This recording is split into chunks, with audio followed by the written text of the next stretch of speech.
Nibyo koko kuvukira kandi ukarererwa mu rugo rw'umukuru w'igihugu ni ikintu kidasanzwe, ariko akarusho ni ukwitwa umwana w'umukuru w'igihugu runaka, cyangwa se muri make umwana wa perezida. Abantu bati dore iriya ni imfura ya perezida. Nibyo koko, ni mu nyemerere turebere hamwe abana ba nyakubahwa Perezida Paul Kagame. Turarebera hamwe igihe bavukiye, amashuri bize, ndetse turebe n'ibyo bakora, kuva ku mfura yabo Ivan Cyomoro Kagame, ubuheta ni Ange Ingabire Kagame, umwana wa gatatu Ian Kigenza Kagame, kugeza ku muhererezi Brian Cyizere Kagame. Mbahaye ikaze mwese, Dive Korante nje niko nitwa.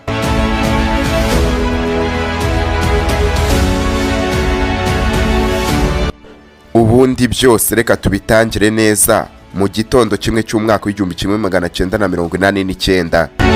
Yari umunsi w'igitangaza ku mujenerali wanditse ibigwi. Wibuke yuko turi i Kampala muri Uganda. Nibyo koko, uyu munsi ni wo munsi Perezida Paul Kagame yashyingiranywe n'umufasha we Jeannette Kagame. Yari umunsi udasanzwe, mbega byari ibirori. Nyuma y'imyaka ibiri, ubwo twari tugeze mu mwaka w'igihumbi kimwe magana cyenda na mirongo icyenda na rimwe, yari ku itariki 23 z'ukwezi kwa kabiri. Nibyo koko, iki gihe nibwo Ivan Cyomoro Kagame yavutse. Ibihe yavutsemo yari ibihe bitari byoroshye, kubera yuko isi umubyara yarayoboye urugamba rwo kubohora igihugu. Birumvikana neza mu myaka, kuko yari mu mwaka w'igihumbi kimwe magana cyenda na mirongo icyenda na rimwe. Nibyo koko, mu gihe His Excellency Paul Kagame yagiranaga ikiganiro n'abakoresha imbuga nkoranyambaga cyane bazwi nk'aba content creator, yagarutse ku buryo imfura ye Ivan Cyomoro Kagame yajyaga imusura aho ngaho ku rugamba ku murindi wa Byumba. Wibuke yuko yari mu bihe byo kubohora u Rwanda.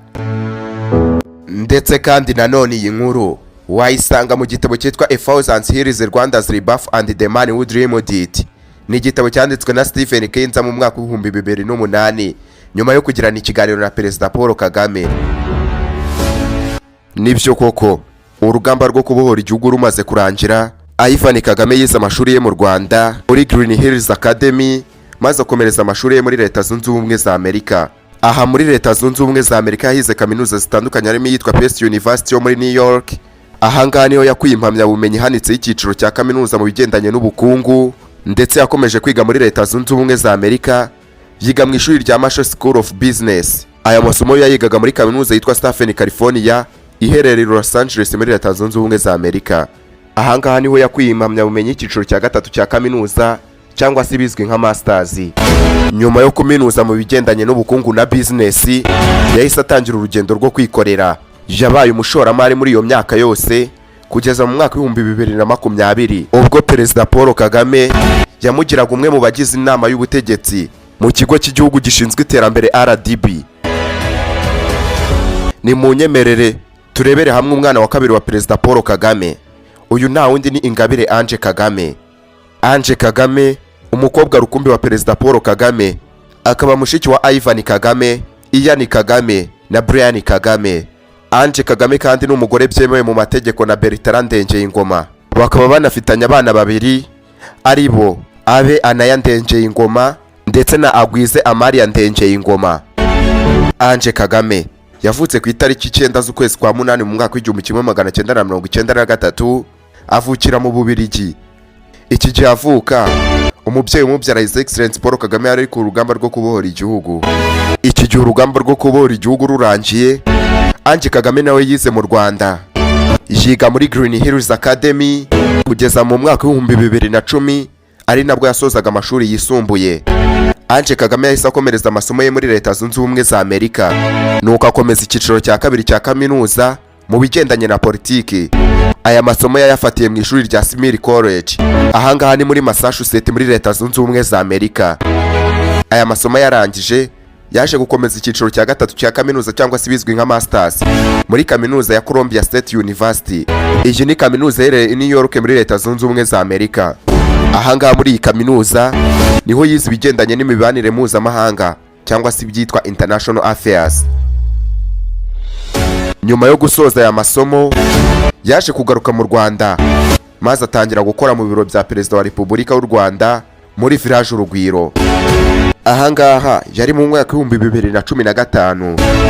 uwo mwaka w'ibihumbi 2019 Ange Kagame yazamuye mu nzego maze agirwa senior police analyst. Aha n'ubundi ni mu biro bya Perezida wa Repubulika mu ishami rya Policy and Strategy Council. Nyuma y'imyaka 4 Ange Kagame yaje kuba umuyobozi wungirije w'iri shami. Usibye ibyo ngibyo kandi uyu mubyeyi yagiye akora n'akandi kazi kagiye gatandukanye. Nyuma ya Ange Kagame, umwana wa gatatu wa Perezida Paul Kagame ni Ayani Kigenza Kagame. Ndakeka nawe iyi foto warayibonye.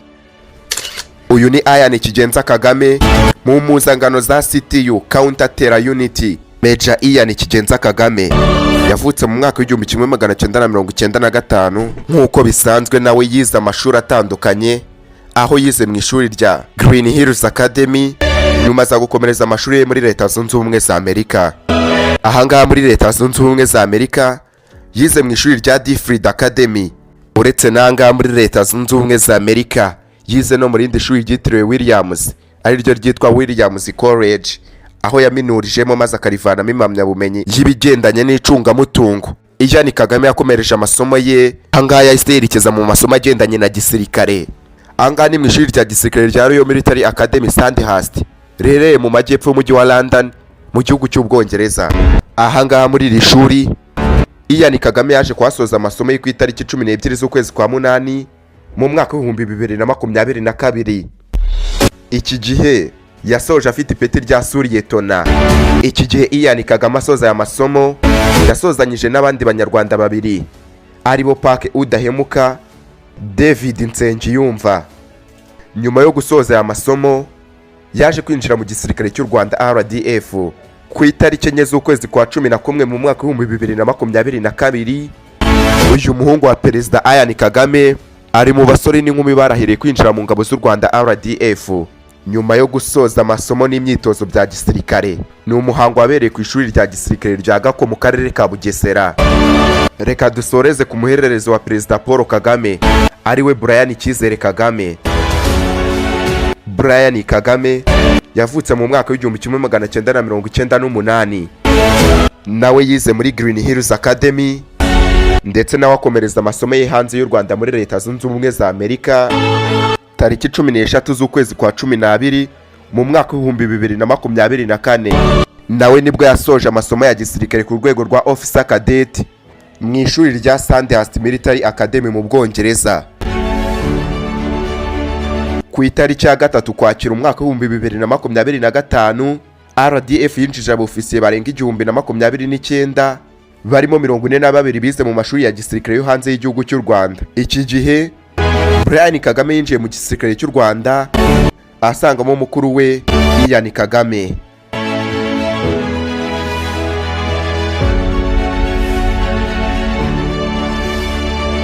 Ngibyo koko kubyo wamenya ku bana b'umukuru w'igihugu His Excellency Paul Kagame, kuva kuri mukuru wabo Ivan Cyomoro Kagame, Ayani Kigenza Kagame, Ange Ngabire Kagame ndetse na Brian Cyizere Kagame.